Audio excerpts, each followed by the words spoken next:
আমার আল্লাহ কোরআন দিয়ে তাই বলে, ইয়া আইয়ুহাল্লাযীনা আমানু ইসতানিবু লিল্লাহি ওয়ালির রাসূলি ইজা দাআকুম।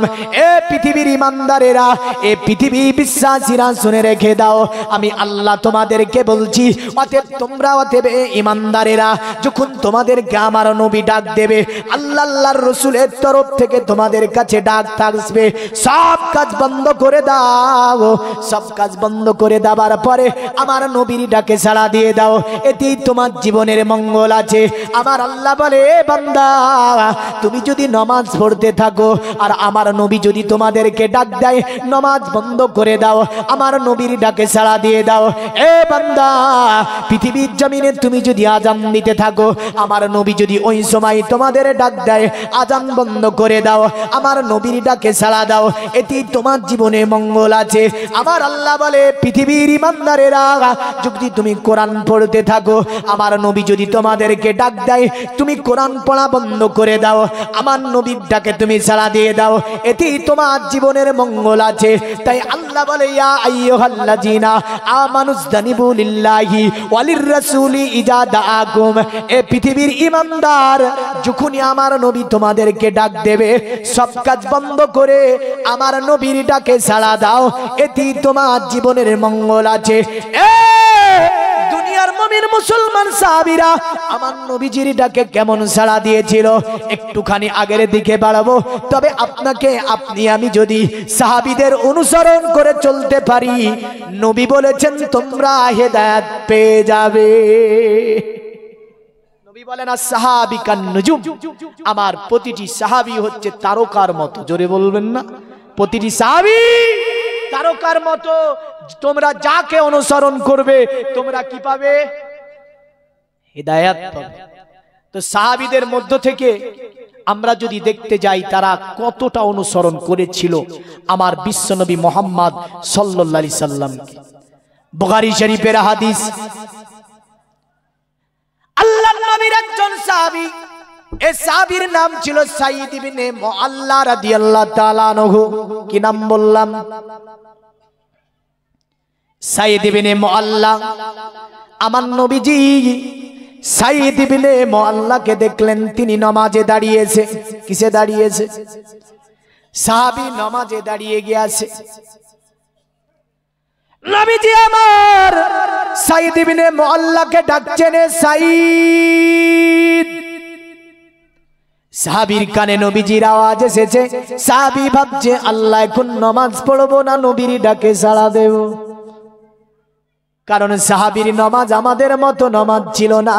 সাহাবী যখন নামাজ পড়তো, তীর যদি লেগে যেত, সাহাবী নামাজ থেকে হটে যেত না। আর আমাদের যদি পাংখা চলে যায় নামাজ বাদ, হ্যাঁ না? মসজিদে আগে দেখে নি আমরা পাংখাটা কোন জায়গায় লাগানো আছে, ওই নিচে বসবো, সামনে কাতার খালি থাকলো যাব না, যা একটা দায়িত্ব বেহাজাল পাংখা। মানে পাংখার দোহাই দিয়ে দাঁড়িয়ে গেছে। মানে যেখানে পাংখা সেখানে কিছু মুসল্লি, সবাইকে বলছি না, হ্যাঁ, সামনেকার কাতার খালি দেখেছে, দেখাচ্ছে ওই জায়গাটা ধরে আছে। কিন্তু সাহাবী নামাজ, একদা আলী শেরে খোদাকে একটা তীর লেগেছে রানে, তো রানের তীরটা ভেঙে গিয়েছে। তো সাহাবীরা চেষ্টা করলো ওই তীরটাকে বের করবে, কিন্তু বের করা সম্ভব হলো না। খুব ব্যথা পাচ্ছিলেন তিনি। কেউ বলল, আলীর তীর বের করা হবে, এই সময় নয়। বলে কখন? বলে নবীর সাহাবীরা, নবীর জামাতা যখন নামাজে দাঁড়িয়ে যাবে, তখন আমরা তীরটা বের করবো। জোরে বললেন। হযরত আলী শেরে খোদা ব্যথায় ব্যথিত, নামাজের সময় হয়ে গেল। আলী শেরে খোদা মুশকিলে কুসা অতি ওযু বানালেন। ওযু বানানোর পরে হযরত আলী নামাজে দাঁড়িয়ে গেলেন। হযরত আলী নামাজে তিনি যখন দাঁড়িয়ে গেলেন, কোরআন তেলাওয়াত আলী শুরু করেছে। এত তো অবস্থায় নবী সাহাবীরা বলে, এখন যদি তীরটা বের করে নি, আলে বার করা সম্ভব হবে। কারণ নবীর জামাতা আলী যদি নামাজ পড়ে, পৃথিবীর কোনো ব্যথা নামাজ থেকে তাকে হটাতে পারবে না। দুনিয়ার মুমিন মুসলমান আলী নামাজে দাঁড়িয়ে আছে, তীরটাকে ধরে তারা আপনার শক্তি ধরে পুরা শক্তি দিয়ে টান দিল, এক টুকরো গোশ পর্যন্ত আপনার সেই তীরের সঙ্গে বেরিয়ে আসলো। তবুও হযরত আলী তিনি নামাজি দণ্ডায়মান ছিলেন। এ ছিল সাহাবীদের নামাজ। সাঈদ ইবনে মুআল্লাকে নবী ডেকেছে, সাহাবী নামাজ পড়ছে, বললেন, সাহাবী বলছে, আল্লাহ তোমার নবী একদিকে আমাকে ডাক দিয়েছে আল্লাহ, আর আমি তো নামাজে দাঁড়িয়েছি গো আল্লাহ, আমি এখন নবীর ডাকে সাড়া দেব নাকি আমি এখন অতএব নামাজ পড়বো? সাহাবীর ব্রেনে এটা খেলে না, আমি এখন কি করব? তিনি নামাজ বাদ দিতে পারলেন না। আমার নবী আবার ডাক দেয়, সাঈদ, ওগো আমার সাঈদ। সাঈদ ইবনে মুআল্লা তখনও ভাবছে, আল্লাহ আমি তো নামাজের মধ্যে দাঁড়িয়েছি। সাহাবী সূরা পড়তেছিল, বুঝলেন, সাহাবী উম্মুল কুরআন তেলাওয়াত করতেছিল। নবীজির ডাক এসেছে, মনে মনে আল্লাহকে বলছে, আল্লাহ আমি এখন নামাজ পড়বো নাকি নবীর ডাকে সাড়া দেব? এ আমার আল্লাহ, আমি নামাজ পড়বো নাকি নবীর ডাকে সাড়া দেব? সাহাবী নামাজ ছাড়তে পারে না। আমার নবীজি তৃতীয়বার বলে, এ সাঈদ।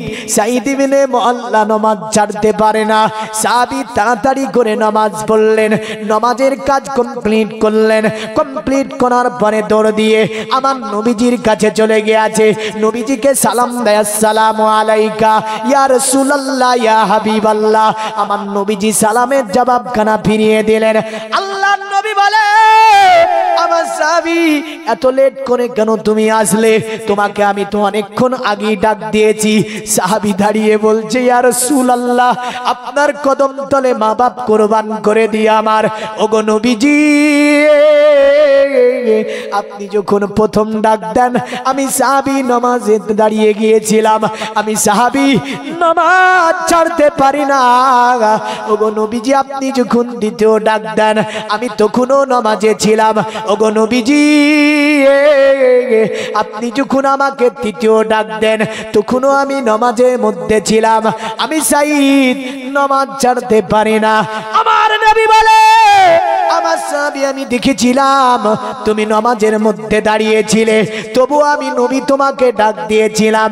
সাহাবী যখনই এই কথা শুনেছে, সাহাবীর অন্তরে ভয় এসে গিয়েছে যে নবী দেখেছিল নামাজ পড়ছি, তবুও নবী ডেকেছে, তারা মানে নামাজ ছেড়ে দিয়ে এটাই আমার কর্তব্য ছিল, নামাজকে বাদ দিয়ে নবীজির ডাকে সাড়া দেওয়া এটাই আমার দরকার ছিল। সাহাবীর চোখে পানি এসে গেল।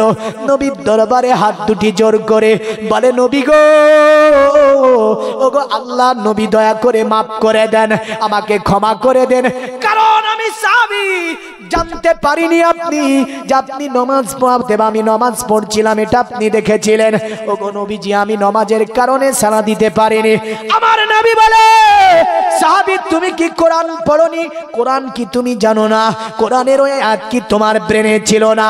সাহাবী বলে, নবীজি কোন আয়াতের কথা বলেন, কোরআনের কোন কানুনের কথা বলেন, আমার ব্রেনে তো ওটা আসে না।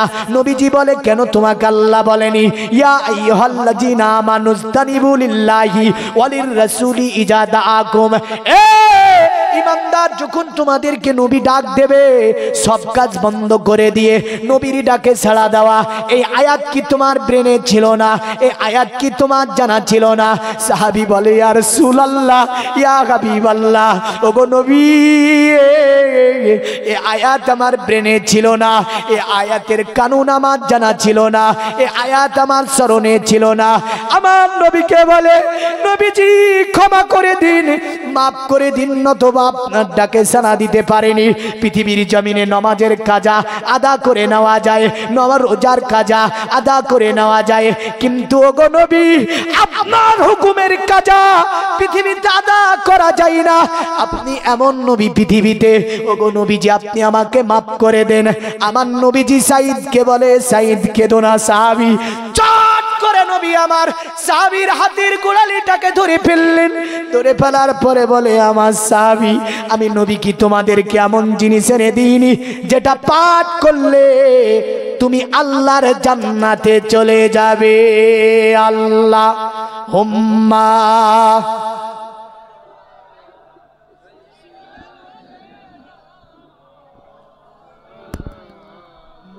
ওয়ালা আলে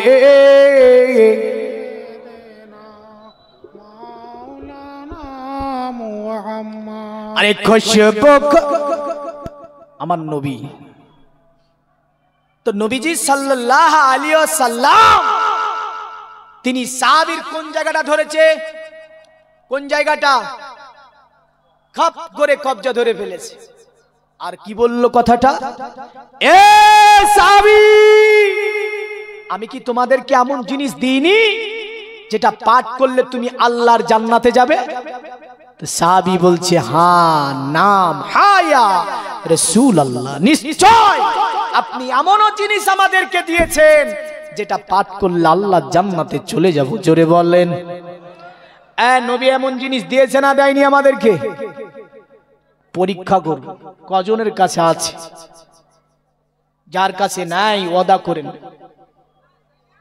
ওয়াদা করার পরেও যদি না করেন তাহলে সেটা আমার দায়িত্ব থেকে খালাস হবে। হ্যাঁ যেটা ফরজ, অথচ আমার সমাজে বর্তমান 95-এরও বেশি মানুষ জানে না, যেটা নবীজি বলছেন এ জান্নাতে যাওয়ার জন্য অবশ্যই প্রয়োজন। সাহাবীর হাতকে ধরে নবীজি বলছেন।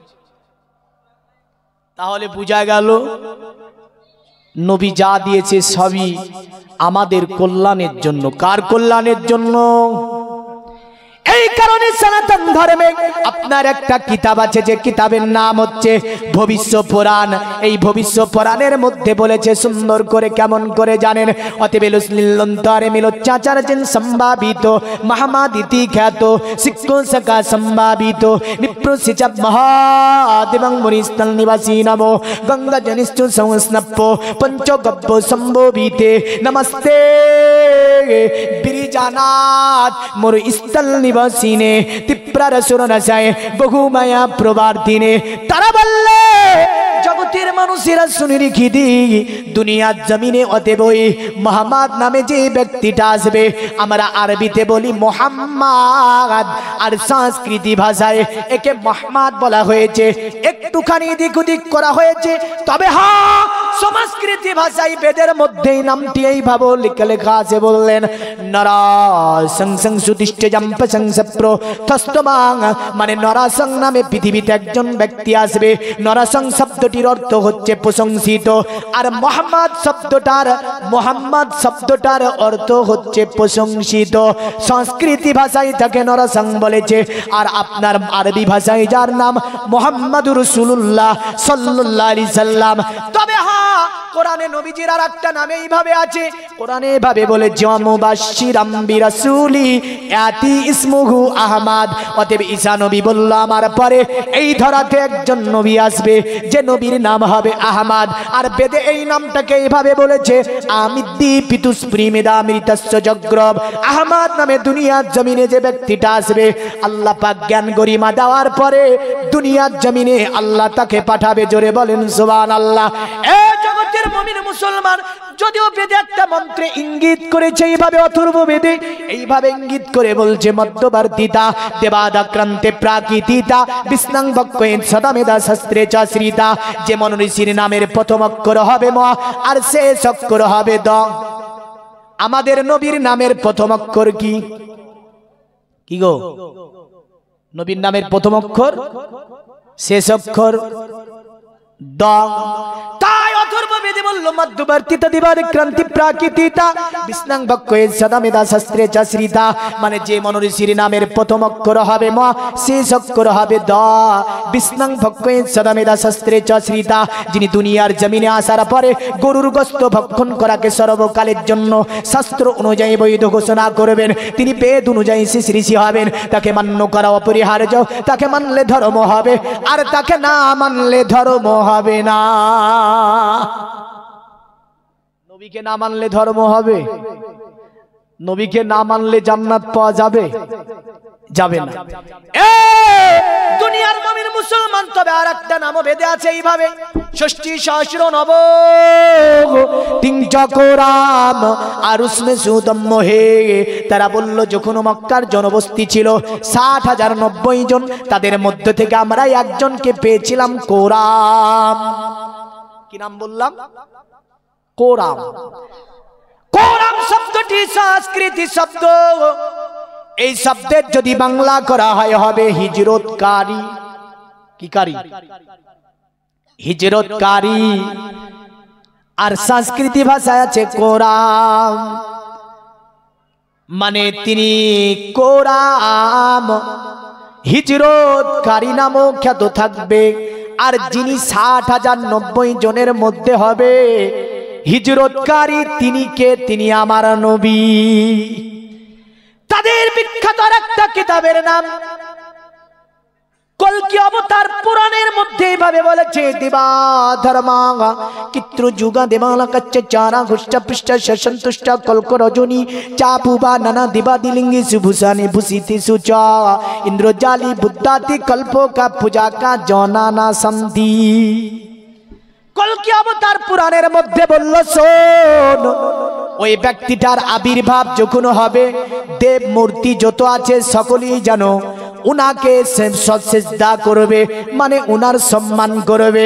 গাছপালা পর্যন্ত ফুল ফুটাবে, মরা গাছে পাতা বেরাবে, এমন করে মরুভূমি যেখানে জীবনে ঘাস বেরায়নি, কলকি অবতার আসাতে ঘাস বেরাবে। কলকি অবতারটাকে, কলকি অবতারের পরিচয়টা কি হতে পারে তাদের কিতাব থেকে প্রমাণ করা যাবে। তাদের কিতাবে যদি দেখতে যান কলকি অবতার কে হবে, বলে কলকি অবতার কেমন হবে? যদিও জগবিদির মধ্যে বলেছে এইভাবে, অসবমাসু গমারুহে দেবদত্তং জগৎপতিং আসিনা সাদুদামান নমস্তে সবার যে গুণা নিবিতান চিররান্না সোনা খোনাং হয়েনা প্রতিমুদ্দাতিং নিপ্রলিঙ্গ চতুর্দশান কোটি সোনিয়নো সাতিং অথোতে সংভবিষ্যন্তি মনংসি বিষাদানি বে বসুদেবাঙ্গরা গাতি পুণ্যগন্ধা নিষ্পৃশম পরজন পদনাং বে হতিস্কিলা জোসা। যদিও তাদের জগবিদি আছে, সব কলকি অবতার কে হবে? বলল উনি হবে বিশ্ব মানব। কি হবে? এই ভুলবেন না, সাহাবীর হাত ধরে আছে, বুঝলেন? তবে মোহাম্মদের একটু পরিচয় দিই। হ্যাঁ, সাহাবীর নাম কি বলেছিলাম? সাহাবীর নাম কি বলেছি? সাঈদ ইবনে মুআল্লা। বুখারী হাদিস আছে যে বর্ণনা আমি বলতেছিলাম। তো সাহাবীর হাতটা চাট করে ধরে নবী বলছে, তোমাকে কি জান্নাতের খবর দিইনি? এমন জিনিস কি তোমাদের কেনে দিইনি যেটা পাঠ করলে তুমি আল্লাহর জান্নাতে যাবে? তো সাহাবী বলছে, নবী দিয়েছেন আপনি, আমার স্মরণে নাই, একটু দয়া করে বলে দেন। তা আমার নবী জান্নাতে যাওয়ার একটা টিকিট দিয়েছে সাহাবীকে, বিশ্বের মানবকে একটা টিকিট দিয়ে গিয়েছেন জান্নাতে যাওয়ার জন্য। আজকে দেখবো কয়জনের কাছে আছে। ঠিক বলছি না ভুল? প্রমাণ করি ছাড়বো যে জান্নাতে যাওয়ার জন্য টিকিট কয়জনের কাছে আছে আর কয়জনের কাছে নাই। তো যদিও জগবেদে বলল কি, নবী যিনি হবে বিশ্ব মানব হবে, নবী যিনি হবে পৃথিবীর সব ধরনের সৎ গুণের অধিকারী হবে। জোরে বলবেন। তবে বললে পণ্ডিত দয়া করে তুমি বলবে ওই অবতার কলির কলকির চেহারা কেমন হবে? কি প্রশ্ন? তো বলল তিনার চেহারা আমরা বেদের মধ্যে ভাষা দিয়ে বোঝাতে পারবো না। বলে কেন? বলে চিররান্না সোনা খোনাং হয় না প্রতিমুদ্দা তিংনি প্রলিঙ্গ 14 দোষান কোটি সোনিয় নসাতিং অথতি সংভবি শান্তি মানাংসি বিষাদা নিবে। বলল তার চেহারা থেকে আলোক রশ্মি বিচ্ছরিত হবে। জোরে জোরে জোরে জোরে জোরে কি হবে? আলোক রশ্মি বিচ্ছরিত হবে, অন্ধকার দূরভীত হয়ে যাবে।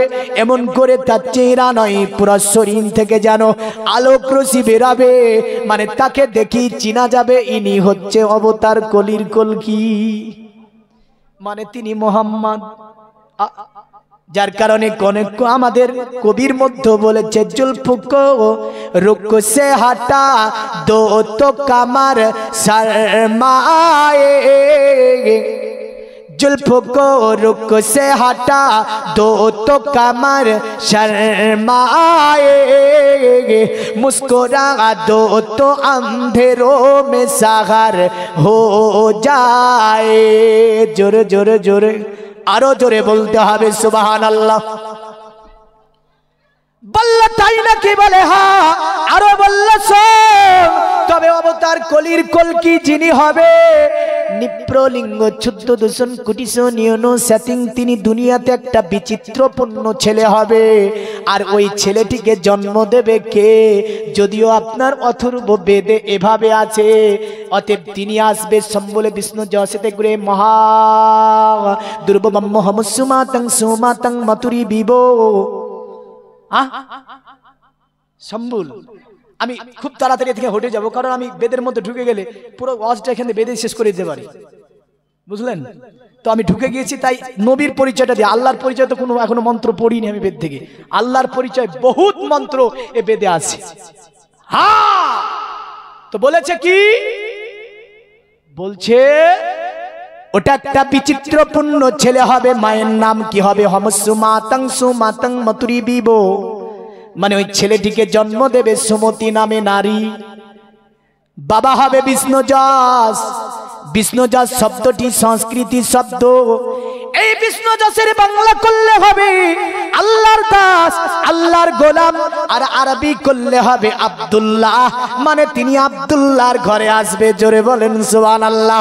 বলল সুমতি, এই নারীটা জন্ম দেবে অবতার কলির কলকিকে। সুমতি শব্দটি সংস্কৃতি শব্দ। এই শব্দটির বাংলা করলে হয় আপনার কি মাধুর্যবান সুন্দরী, এমন করে চরিত্রবান আদর্শবান। আর সুমতি যদি আরবি করা হয়, আরবি হবে আমেনা, মানে ওই অবতার কলির কলকির মায়ের নাম হবে আমেনা। জোরে বলবেন না? আরো জোরে বলেন। আমাদের নবীর নামের মায়ের নাম কি? আমেনা। বাবার নাম কি? আব্দুল্লাহ। এসেছে কোথায়? বলে ওয়াহাজাল বালাদিল আমিন।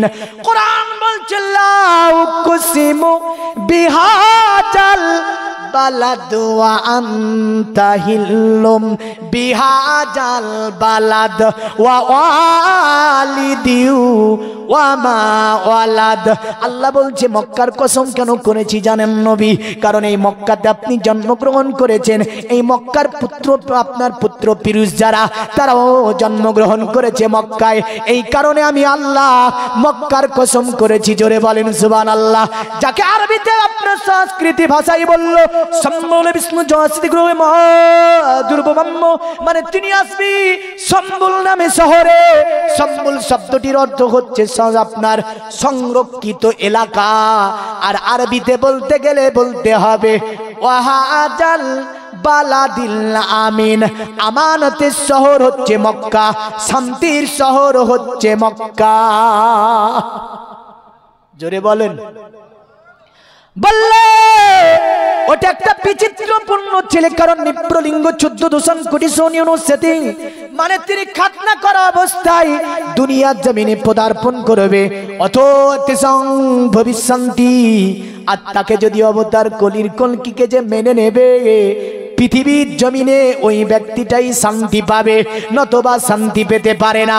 আর বললে শুনে রেখে দি, তবে ওকে চিনতে যদি অসুবিধা হয়, জানতে যদি অসুবিধা হয়, মানতে যদি অসুবিধা হয়, আমরা ক্লিয়ার করে বলতে চেয়েছি পুরা বেদের মধ্যে একটা মন্ত্রের মধ্যে ডাইরেক্ট আমার নবীর নাম এবং আল্লাহর নাম নেওয়া হয়েছে।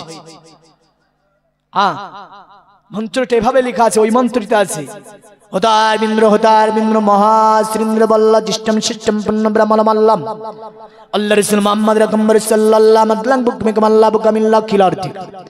আল্লাহ শব্দটি ব্যবহার হয়েছে আর মোহাম্মদ শব্দকে ব্যবহার করেছে।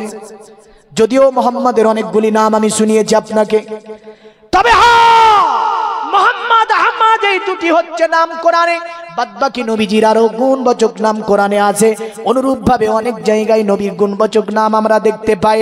তবে বেদের মধ্যে যদিও অনেকগুলি নামকরণ আমার নবীর করতে চেয়েছে, বিভিন্ন ভাবে বুঝাতে চেয়েছে, তবে আপনার একটাই কথা তারা বলতে চেয়েছে, পৃথিবীতে শান্তি কায়েম যিনি করেছে তিনি হচ্ছে আব্দুল্লাহ ছেলে মোহাম্মদ। তাই তারা বলল অততিসাং ভবিষ্যন্তি, তোরা যদি শান্তি পেতে চাস ওনাকে মেনে নে। পরজান প্রদানাং বেহদ ইসকিলান সুসা, তবে শুনে রেখে দিস, আদর্শ দিয়ে যখন দুঃস্থ দমন কাজকে কমপ্লিট করে ফেলবে মোহাম্মদ, মানুষ দলে দলে গ্রামগঞ্জে থেকে আসার পরে মোহাম্মদের হাতে হাত দিয়ে তারা কলেমা পড়ে ইসলাম ধর্ম গ্রহণ করবে। জোরে বলবেন না? এই শেষ কথা বলে যাই, এবার বেরিয়ে যাব আমি বেদ থেকে, এসে যাব হাদিসের কাছে, কোরআনের কাছে।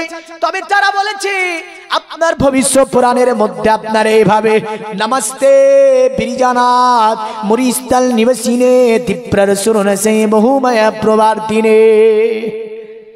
ওগো মোহাম্মদ, তোমাকে জানাই আমরা প্রণাম, তোমাকে জানাই আমরা সাধুবাদ সাধুবাদ। তীব্র সুরনসে বহুময়া প্রবার্তিনে, দয়া করে তোমার কদমের নিচে কিয়ামতের দিন একটু আমাদেরকে জায়গা করে দিও, তাহলে আমাদের আর কোনো ভয় থাকবে না। কারণ সূর্য আমাদেরকে জ্বালাতে পারবে না, আমরা আল্লাহর জান্নাত পেয়ে যাব। আল্লাহ হুম্মা।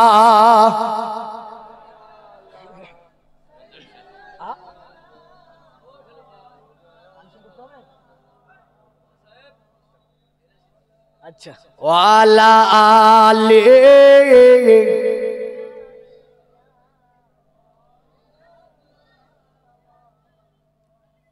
रोज कियामत का ओ सूरज हमको क्या झलसाएगा, खुद ही डूबा जाएगा, खुद ही डूबा जाएगा।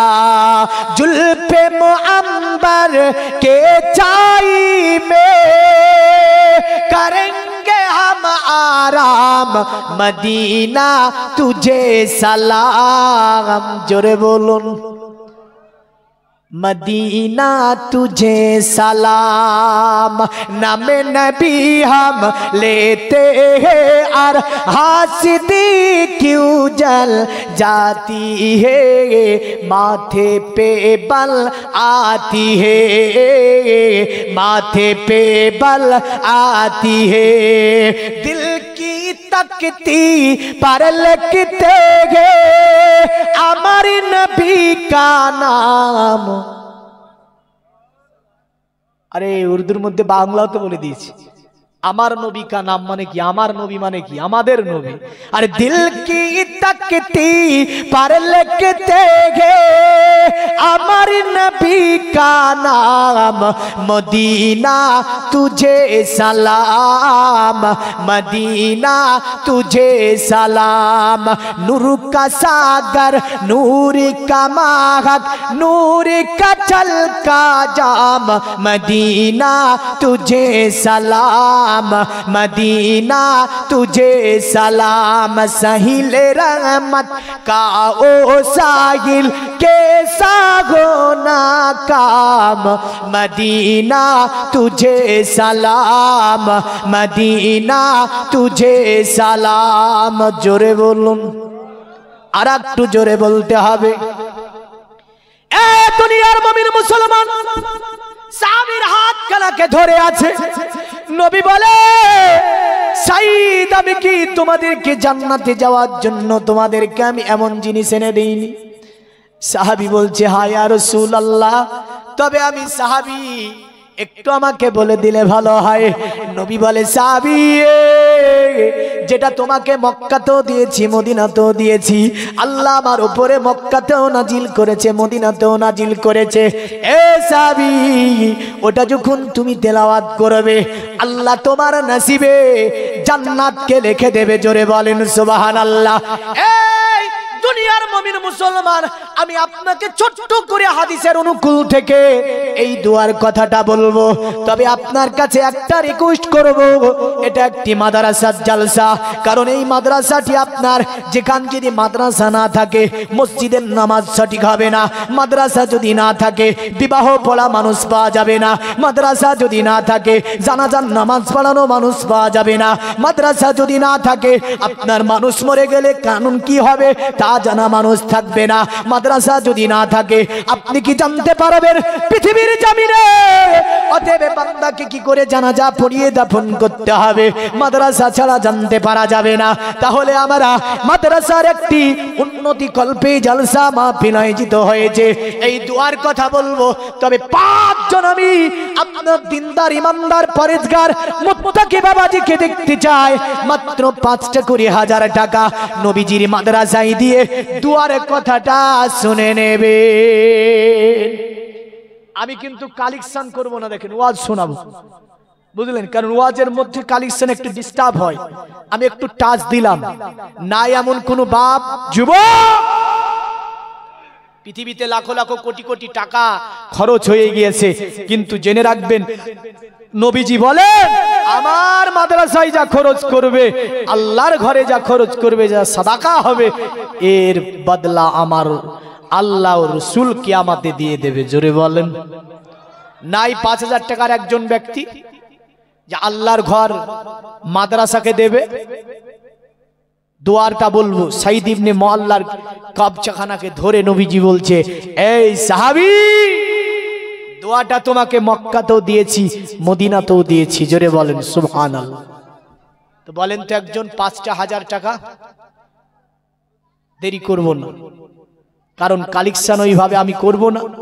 একজন ব্যক্তি নাই দেখেছি, কারণ আমরা আল্লাহর রাহে, আবু দাউদের হাদিস, আল্লাহ ওয়াসেস, নবীজি বলেন আল্লাহ ওয়াসেস নিয়ামত তোমাদেরকে দিয়েছে, যখন তুমি আল্লাহর রাহে দিতে গিয়ে হিসাব করো তা আল্লাহ বলে এ ফেরেশতা দেখো আমি তাকে অশেষ নিয়ামত দিয়েছি, কিন্তু আমার রাহে দিতে গিয়ে কত হিসাব করে। এ ফেরেশতা আমিও এই বান্দাকে এবার হিসাব করে দেব, এতদিন বেহিসাব দিয়েছিলাম আমি বান্দাকে, আর এখন থেকে আমিও আল্লাহ তাকে হিসাব করে করে দেব। আল্লাহর রাহে দিতে গিয়ে কোন কৃপণতা আছে বাপ? আছে? একজন ব্যক্তি নাই 5000 টাকার দাতা, যে আল্লাহর রাসূলের ঘর, যে ঘরের জন্য সাদাকায়ে জারিয়া হিসাবে পিতা মাতা আত্মীয় স্বজন যিনারা গিয়েছে গড়ে তাদের রুহের মাগফিরাতের কামনা করে সাদাকায়ে জারিয়া স্বরূপ মাত্র 5000 টাকার মালিক নাই একজনও। আমি এখন চাইছি না। সুবহানাল্লাহ, নারায়ে তাকবীর। কি নাম চাচাজি? হাজী সমীর উদ্দিন 5000 টাকার দাতা, জিন্দাবাদ বলেন, আরো জোরে বলেন। আল্লাহ হাজী সাহেবের দানকে আপনি কবুল করুন, হাজী সাহেবের হায়াতকে আপনি বানিয়ে দিন, আত্মীয় স্বজন যারা অন্ধকার করে তাদের কবরগুলোকে কুশাদা মানোয়ার করে দিন। আল্লাহ এমন করে দুনিয়ার জমিনে হাজী সাহেবকে পৃথিবীর সব ধরনের অসুখ বিসুখ থেকে হেফাজত করুন। নবীজির মাদ্রাসায় করেছে সাদাকা 5000 টাকা দান, আল্লাহ দানকে কবুল ও মঞ্জুর করে নিয়ে পৃথিবীর জমিনে আল্লাহ ব্যবসা বাণিজ্য খেতে খামার থেকে নিয়ে সমস্ত কিছুতে আল্লাহ আপনি বরকত দান করুন। সকলে বলুন আল্লাহুম্মা আমিন। আরো জোরে বলেন আল্লাহুম্মা আমিন। হাজী সাহেব একজন হয়ে গিয়েছে, হাজী সাহেবের সঙ্গে আরেকজন পারবেন না? বহু টাকা ব্যয় করেছেন যুবক, বিভিন্ন জায়গায় পিকনিকে ওতে গিয়ে 5000 10000 20000 ফুরিয়েছিস, কিন্তু মনে রাখিস আল্লাহর রাহে যেটা ফুরানো যাবে তার বদলা অবশ্যই আমার আল্লাহ দেবে, দেবে না? বহু কিছু আমরা লাখ লাখ টাকা দিয়ে গাড়ি বাড়ি, আমরা কিছুদিন আগে দেখছিলাম একটা জায়গাতে বাবা মরে গিয়েছে বললেন, তো বাবার ওই ঘরটা ভাগ করা নিয়ে মারামারি, ভাই ভাই ঘর ভাগ করা নিয়ে, মানে পুরাতন ঘর বাবার করা ঘর, বাবা যদি জানতো যে মারামারি করবে বাবা হয়তো মসজিদ মাদ্রাসাকে ঘরটা দিয়ে দিত, কিন্তু বাবা জানে না যে মারামারি করবে। হ্যাঁ, বাপের কথা স্মরণ নাই। আর একজন নাই হাজী সাহেবের সঙ্গী হয়ে মাত্র 5টা 1000 টাকা দেবেন, দোয়াটা বলে দেব, বাকি আছে? নাই নাই গো, 5000 টাকা আপনি আজ না পারেন, 1 বছরের মধ্যে যে কোনো সময় আপনি দিয়ে দেবেন। কারণ যে ব্যক্তি আল্লাহর রাহে ওয়াদা করে, আমার আল্লাহ বলছে আল্লাযীনা ইউমিনুনা বিল গায়বি ওয়া ইউকিমুনাস সালাতা ওয়া মিম্মা রাযাকনাহুম ইনফিকুন। জাজির নারায়ে তাকবীর। জাজির শেখ 1000 টাকা দান করেছে।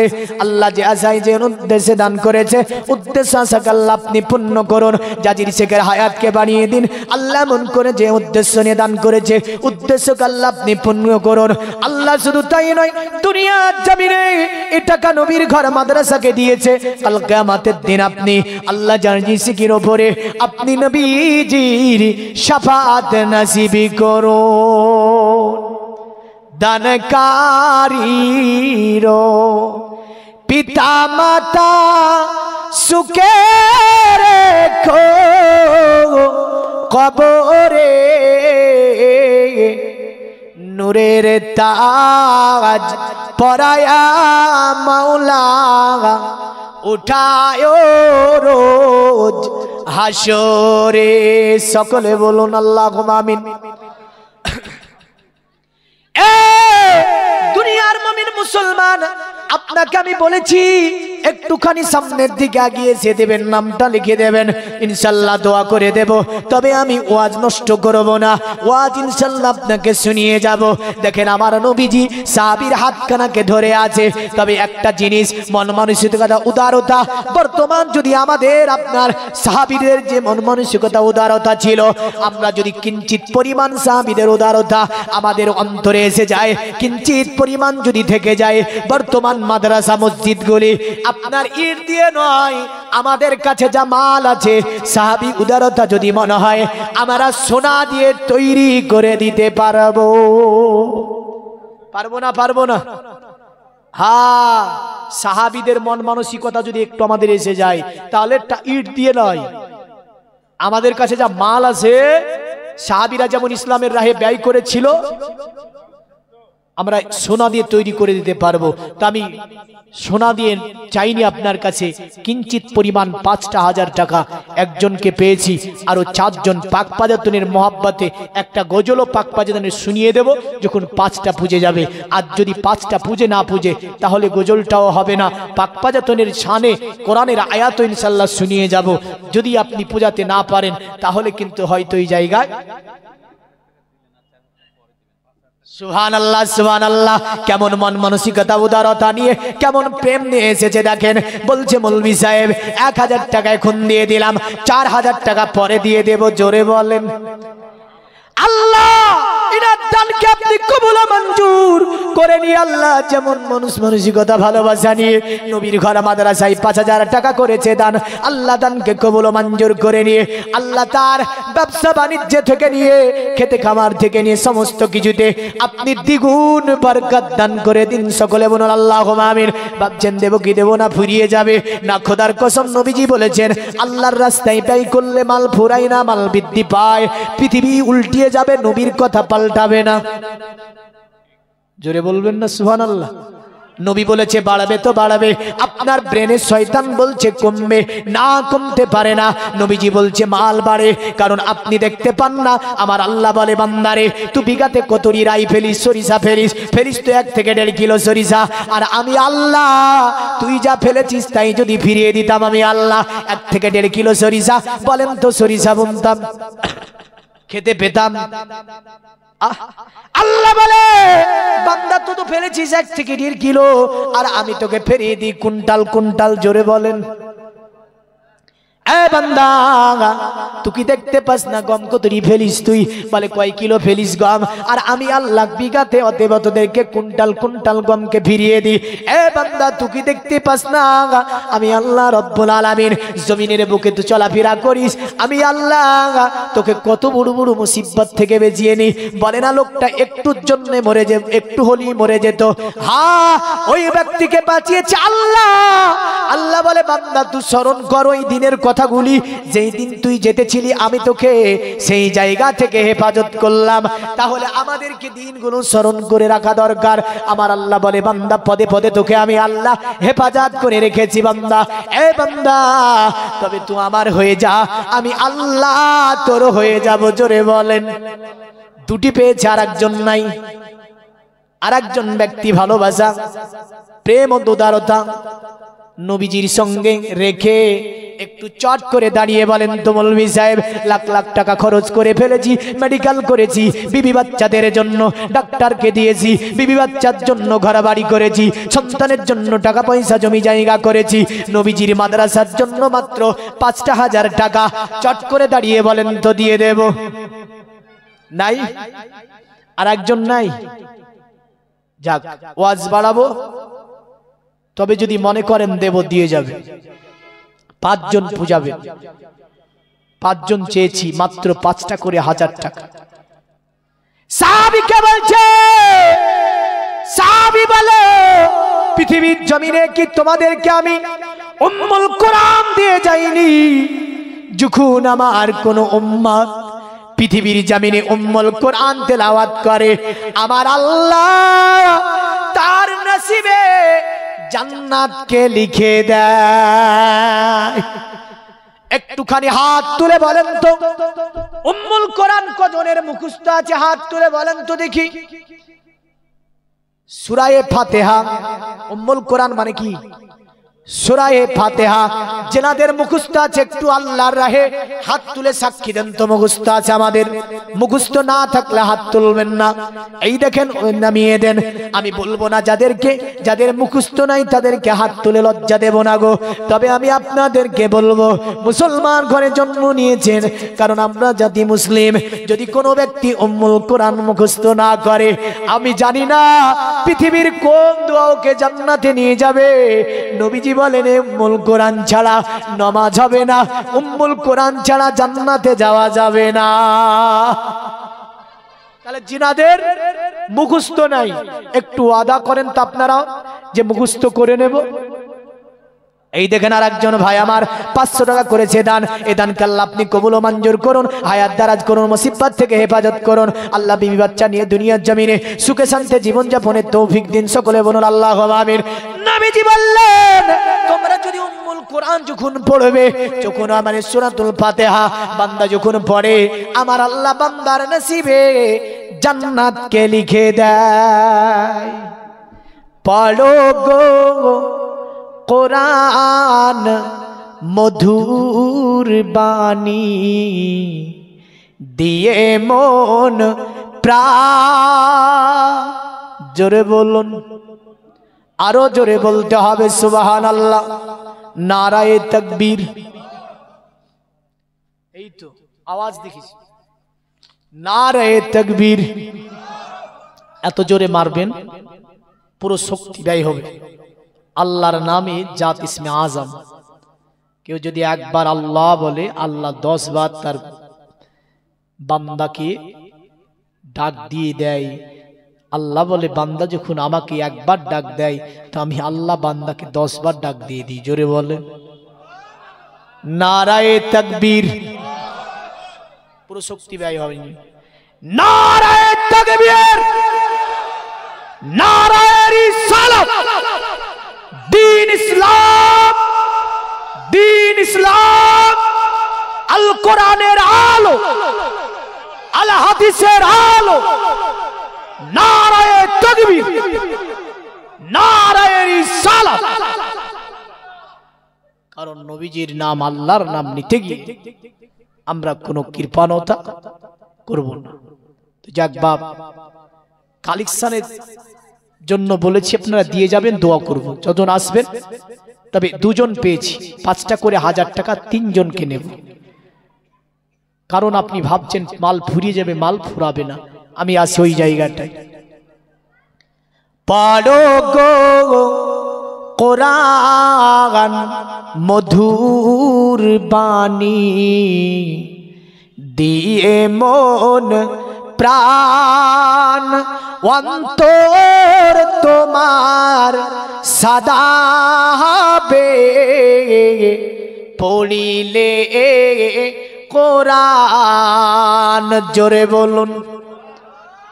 অজু করো কোরআন খুলো, কাবার দিকে বসে ধীরে ধীরে পড়ো কোরআন, জীবন কাটবে সুখে। পড়ো গো কোরআন মধুর সুরে, দিয়ে মন প্রাণ, অন্তর তোমার সদা হবে পড়িলে কোরআন, জোরে বলুন সুবহানাল্লাহ। এ দুনিয়ার মুমিন মুসলমান, নবীজি বললেন এ সাঈদ, যখন তুমি উম্মুল কোরআন পড়বে আল্লাহ পাক তোমার নসিবে জান্নাতকে লিখে দেবে। সাহাবী বলে ইয়া রাসূলুল্লাহ, আপনি আমাকে ক্ষমা করে দেন, আপনি আমাকে মাফ করে দেন গো নবী, আমি আপনার ডাক যখনই আসবে ইয়া রাসূলুল্লাহ দৌড় দিয়েই তখনই আপনার ডাকে আমি সাড়া দেব। পৃথিবীর মুমিন মুসলমান, আমার নবী যা দিয়েছে সমস্ত উম্মতের কল্যাণের জন্য, তো নবীর দেওয়া সবচেয়ে যে আপনার মজেজা বড় যেটা, সেটার নাম হচ্ছে আল কোরআন। এই আল কোরআন শুধু আপনার নামাজ পড়ার জন্য নয়, এই আল কোরআন শুধু আপনার ফুক দেওয়ার জন্য নয়, আল কোরআন শুধু জিন ছুটানোর জন্য নয়, আল কোরআন পৃথিবীর জমিনে আপনার বাচ্চা ফুকার জন্য এসেছে তা নয়।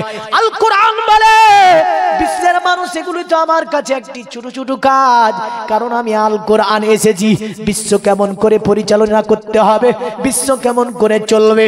শুধু তাই নাই, বিজ্ঞানের বড় বড় উৎস পর্যন্ত যা বেদ পারেনি, জানতে পারেনি, মহাভারত পারেনি, বাইবেল পারেনি, গীতা পারেনি, রামায়ণ পারেনি, যা আপনার সাহেব পারেনি। পৃথিবীতে অনেক ধর্মগ্রন্থ, কোন ধর্মগ্রন্থ বিজ্ঞানদের থিওরিকে গন্তব্যস্থানে পৌঁছাতে সাহায্য করেনি। করেছে যে কিতাবটি একমাত্র, সেই কিতাবটার নাম হচ্ছে আল কোরআন। জোরে বলবেন না? আরো জোরে বলেন সুবহানাল্লাহ। একটুখানি আপনাকে আমি টাচ করে যাই, কারণ আল কোরআন যে শুধু আপনার নামাজ পড়া, আপনার এমন করে বাচ্চা ফোকানো, তাবিজ করা তার জন্য শুধু এসেছে তা নয়। আল কোরআন বলে শোন পৃথিবীর মানব, যখন বিজ্ঞানীদের গবেষণা আটকে গেল, কোন জায়গায় পৃথিবীর একটা জায়গার কথা বলি, যে জায়গাটার নাম হচ্ছে আটলান্টিক মহাসাগর আর প্রশান্ত মহাসাগর। নাম শুনেছেন? দুটি মহাসাগর। আমেরিকার সারজামিনে সেমিনার হলো, বলল দুটি মহাসাগরের পানি হবে দুই রকম। হয়েছে দুই, আপনার চলছে সঙ্গম স্থল দিয়ে। একটার পানি হবে নোনা আর একটার পানি হবে মিঠা। তারা বলল তাই বলে হ, চল স্টিমার তৈরি করি। আপনার তারা সমুদ্রের মধ্যে যাবার পরে গবেষণা করে, একবার প্রশান্ত মহাসাগরের পানি তুলে দেখেন, একবার আটলান্টিক মহাসাগর। দুটির পানির কালার আলাদা। বলে পানি তো তরল পদার্থ, একে অপরের সঙ্গে মিশে যাওয়ার কথা, কিন্তু দেখা যায় আটলান্টিক মহাসাগর প্রশান্ততে মেলে না, প্রশান্ত আটলান্টিকে মেলে না। দুজনে আপনার জোড়া হয়ে চলাচল করছে। দুজনের পানি আপনার একটার মিঠা, একটার হচ্ছে আপনার কি লবণাক্ত। এই লবণাক্ত পানি মিঠাতে মিলবে না, মিঠা পানি লবণাক্ত মিশবে না। তারা গবেষণা করে 1 মাস 2 মাস 3 মাস 4 মাস 5 মাস চলে গেল। দীর্ঘ গবেষণাটা 10 বছর পৌঁছিয়েছিল। এই গবেষণার পরে তারা বলল এই ব্যাপারে কি কোনো মনোঋষি বলেনি, কোনো জ্যোতিষী বলেনি, কোনো ঐতিহাসিক বলেনি, কোনো ঝোসিকি বলেনি। তারা কিতাব দেখতে শুরু করলো। বেদ আপনার একটা একটা করে, পুরা বেদে কোথাও বর্ণনা নাই। এই দুটি বর্ণনা বেদের মধ্যে কোথাও পেল না। তারা জানতে ব্যস্ত আনলো, তারা গবেষণাই করলো। গবেষণাগারে এক এক এক এক করে সব খুঁজে হয়রান। শেষ পর্যন্ত তারা আপনার আসলো আপনার কোথায় বলে আমরা জানতে ব্যস্ত বেদ ভবিষ্য পুরাণ থেকে নিয়ে পৃথিবীর জমিনে বড় বড় সাধু জ্যোতিষী মনীষীর কিতাব দেখলাম, কোন কিতাবে তো আমরা এই দুটি বর্ণনা পেলাম না যে দুটি সাগর একসঙ্গে চলবে। তারা আসলো কোথায়? আমার নবী নবীজির উপরে যে কিতাব অবতীর্ণ যার নাম হচ্ছে আল কোরআন, জোরে বলেন সুবহানাল্লাহ। আল কোরআনের পৃষ্ঠা উল্টাতে শুরু করে, গবেষণা চলছে, চলতে চলতে যখন তারা পৌঁছে গেল সূরাতুর রহমানের কাছে, সূরা রহমানে যাবার পরে দেখে আমার আল্লাহ বলছে মারা জাল বাহারাইনি আল তাকিয়ান,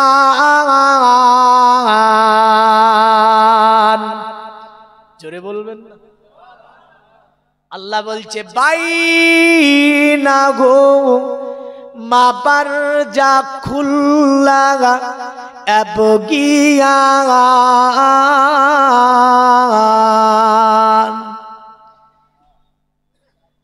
গবেষণাগারে চমকে উঠলো তারা, বলে দেখ যা আমরা 10 বছর ধরে গবেষণা করলাম, মুসলমানদের কিতাব,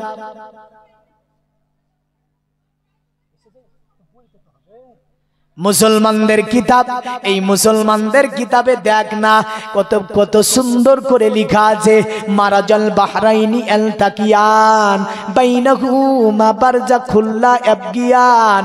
আমার আল্লাহ বলে আমি আল্লাহ দুটি সমুদ্রকে সঙ্গম স্থলে আমি কি করছি, চালনা করছি, দুটি সমুদ্র মিলিতভাবে চলছে। দুনিয়ার মুমিন মুসলমান তারা বলে কি বলছে কোরআন, দেখা গেল তারা কোরআনি গবেষণা করছে। আমার আল্লাহ বলছে বাইনাহুমা বারজাখুল্লা ইয়াবগিয়ান। আমি আল্লাহ দুটি সমুদ্রের মধ্যে একটা পর্দাকে নির্মাণ করেছি, অতএব আটলান্টিক মহাসাগরের পানি প্রশান্ততে মিশবে না, প্রশান্ত আটলান্টিকে যাবে না, নোনা লবণাক্ত অতএব নোনা পানি মিঠাই যাবে না, আর মিঠা নোনাতে যাবে না। জোরে বলেন সুবহানাল্লাহ। তারা বলল আল্লাহ বলছে বাইনাহুমা বারজাখুল্লা ইয়াবগিয়ান, তার উভয় সঙ্গম স্থলে আল্লাহ বলছে পর্দাকে মেরে দিয়েছি। তারা মাইক্রো করলো, পর্দা উন্মোচন করা সম্ভব হলো না। এসে গেল কোরআনের সবচেয়ে বড় মুফাসসিরের কাছে। কোরআনের সবচেয়ে বড় মুফাসসিরের নামটা কি বলেন? আমার নবীজি। জোরে বলেন না। মানে নবীজির হাদিসের কাছে আসলো, তারা গবেষণা করলো। আমার নবীজি বলে শুনে রেখে দাও, দুটি সমুদ্রকে আমার আল্লাহ যদিও সঙ্গম স্থলে প্রবাহিত করছে, একে অপরের সঙ্গে মিলিত হতে দেয় না। সুবহানাল্লাহ। আব্বার নামে 300 টাকা করেছে দান। আল্লাহ দানকে কবুল ও মঞ্জুর করুন। আল্লাহ পিতার কবরখানাকে কোষাদা মানোয়ার করুন। যোগ্য সন্তান পিতা রেখে গিয়েছে, তাই তো পিতার জন্য তো 300 টাকা নবীর ঘর মাদ্রাসায় করেছে দান। এই দানকে কবুল ও মঞ্জুর করে নিয়ে তার পিতার কবরখানাকে জান্নাতুল ফিরদাউস বানিয়ে দিন। সকলে বলুন আল্লাহুম্মা আমিন। নবীজি বিশ্বের কথা বলেন, আল্লাহ নবী কোন স্কুল কলেজ ইউনিভার্সিটিতে পড়েননি গো, তবুও নবীজির বিজ্ঞানের থিওরিতে এমন কথা বললেন যা বিজ্ঞান পৃথিবীর বিজ্ঞানীরা আমার নবীর সম্মুখে মাথা নত করতে তারা বাধ্য হয়েছে। আমার নবীজি বলছে শোনো, যেই দিন প্রশান্ত মহাসাগর আটলান্টিক মহাসাগর দুটি পানিকে এক করে দেওয়া হবে, কবে? আল্লাহর কোরআনে এভাবেও বলেছে ইজাজু জিলাতিল আরদু জিলজালাহা ওয়া আখরাজাতিল। তৈরি থেকো, তৈরি রেখো সুন্নাতি আমালিমান, একদিন তোমারি নাম মসজিদে হবে এলান, একদিন তোমারি নাম মসজিদে হবে এলান। নামে সামন জারি করিবে এত, বন্ধ হয়ে যাবে জীবন নাটক। নামে সামন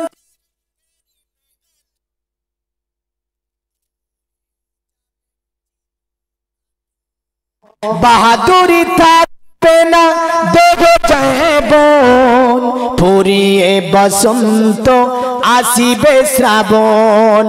তৈরি থেকো, তৈরি রেখো কোরআনি আমালি মান একদিন তোমারি নাম মসজিদে হবে এলান মোহাব্বতে আল্লাহুম্মা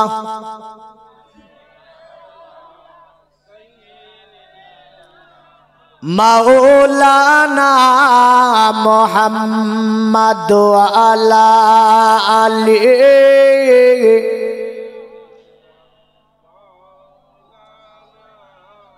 আলহামদুলিল্লাহ। যাবতীয় তারিফ প্রশংসা গুণগান গুণকীর্তনা আরাধনা আর্চনা উপাসনা সে মহান স্রষ্টা রব্বুল আলামিনের জন্য, যিনি অক্ষয় অব্যয় নিরঞ্জন নিরাকার ওয়াহদাহু লা শারীক। যে আল্লাহ পাক বড় ভালোবেসে মেহেরবানি করে করুণা করে প্যার করে ভালোবেসে একটা মহতীয় ধর্মীয় সভা জলসা মাহফিলে বিভিন্ন জায়গা থেকে বাছাই ছাঁটাই করে এনে একত্রিত সকলকে সমাবেত করেছেন। এই সময়টা আল্লাহ আমাদেরকে হসপিটালের বেডে রাখতে পারত না, পারত না গো? হসপিটালের বেডে রাখতে পারত, কিন্তু আল্লাহ পাক হসপিটালের বেডে রাখেনি, সুস্থ রেখেছে। আল্লাহ ইচ্ছা করলে আমাদেরকে অসুস্থ করে বাড়িতে ফেলে রাখতে পারতো না, কিন্তু রাখেনি। আল্লাহ পাক রেখেছে তো একটা জলসা মাহফিলে। যে আল্লাহ পাক হায়াত দাতা রিজিক দাতা পালন কর্তা ভূপতি বিশ্ব পালক অল পৃথিবীর মধ্যে স্থলে খাদ্যের সুমাল বন্টনকারী, সে আল্লাহ পাকের অশেষ শুকরিয়া। সকলে বলি আলহামদুলিল্লাহ। আর একটু ভালোবেসে মোহব্বতে বলুন তো, আরো জোরে বলুন আলহামদুলিল্লাহ। আল্লাহর প্রশংসা করবেন একটু জাজবা নিয়ে, প্রেম নিয়ে, ভালোবাসা নিয়ে। আবু বকরের মতো, আলী শেরে খোদার মতো, উসমানে গানির মতো আল্লাহ শুকরিয়া করতে গিয়ে কোনো অনীহা নাই, না আছে? কোনো আনিহা আলসি ওজোর আছে না? আল্লাহর শুকরিয়া জাজবা নিয়ে ভালোবেসে মহব্বতে করতে। অতঃপর শেষ নবী, দয়ার নবী, মায়ার নবী, হায়াতুন নবী, জিন্দা নবী, নবী আরবি, হাশমি কুরাইশি, মা আমিনার লাল মরুর দুলাল, আকায়ে নামদার, মাদানিয়ে তাজদার, মাক্কি সরকার, সৈয়দে আবরার ও আখিয়ার, যাকে আল্লাহ তৈরি না করলে চন্দ্র সূর্য গ্রহ তারা নক্ষত্র জমিন ও আসমান আমার আল্লাহ কিছুই সৃষ্টি করতেন না, যিনি হচ্ছেন হাবিবে কিবরিয়া, বেকাসুকে কাস, বেবাসুকে বাস, বেচারাকে চারা, গরিবুকে হামি, এতামাকে ওয়ালি, সাফিউল মজনবিন, রাহমাতাল লিল আলামিন, হুজুর তাজদারে মদিনা, রাহাতে কলবো সিনা, ফাইজে গঞ্জিনা, জনাবে মুহাম্মাদুর রাসূলুল্লাহ।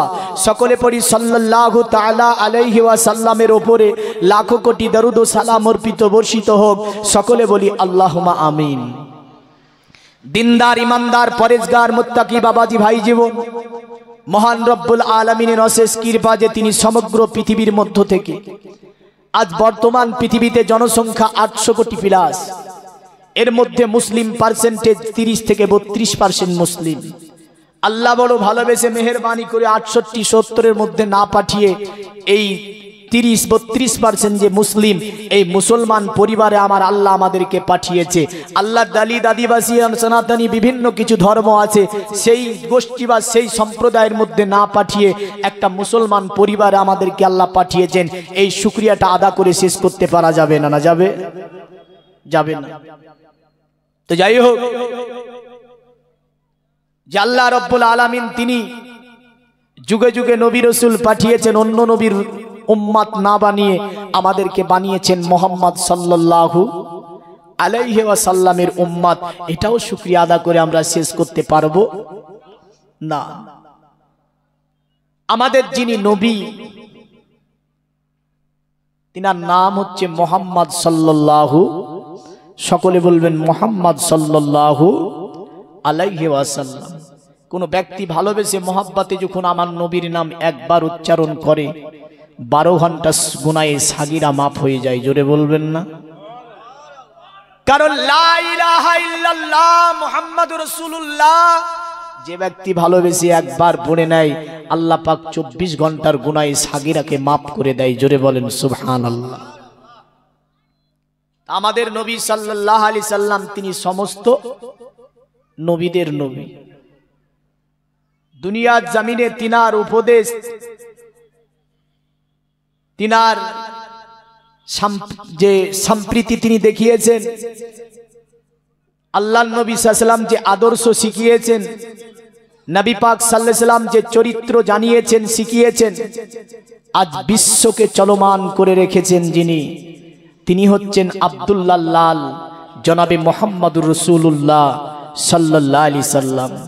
নবীজি একটা সময় বলেছিলেন, যখন তিনি বিদায় হজ্জে আসেন, বিদায় হজ্জে তিনি সাফার ওপর দাঁড়ালেন, দাঁড়িয়ে নবীজি ডাকছে কি বলে, ইয়া আইয়ুহান নাস।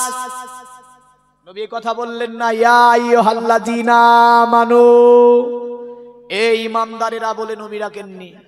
নবী ডাক দিয়েছিলেন ইয়া আইয়ুহান নাস, এ মানব সকল, মানে সব মানুষ কি ডেকেছেন, হিন্দু, জৈন, খ্রিস্টান, নাসারা, দলিত, আদিবাসী, শিখ, যত জাতি, ধর্ম, বর্ণ সকল কি আমার নবী ডেকে বলছেন, শোনো মানব জাতি, জাহেলি যত প্রথাগুলি আমি নবীজি সাল্লাল্লাহু আলাইহি সাল্লাম সবগুলিকে আমার কদম তলে আমি ন্যস্ত করলাম। জোরে বলেন সুবহানাল্লাহ। জাহেলি প্রথাকে আমি নবীজি কবর দিলাম।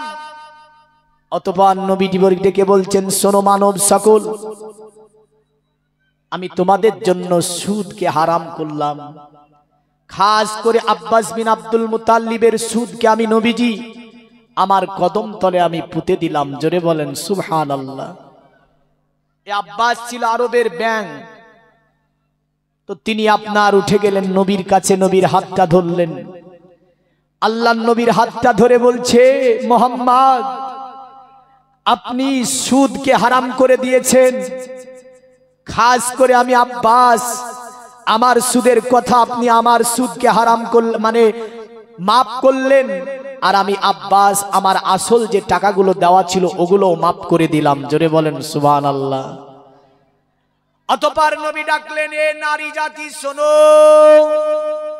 মেয়েদেরকে নবী ডাকলেন। এখানেও হিন্দু, জৈন, খ্রিস্টান, নাসারা, দলিত, আদিবাসী, মুসলমান বলে কোনো বিষয় নয়, মেয়েদেরকে নবী ডেকেছিলেন।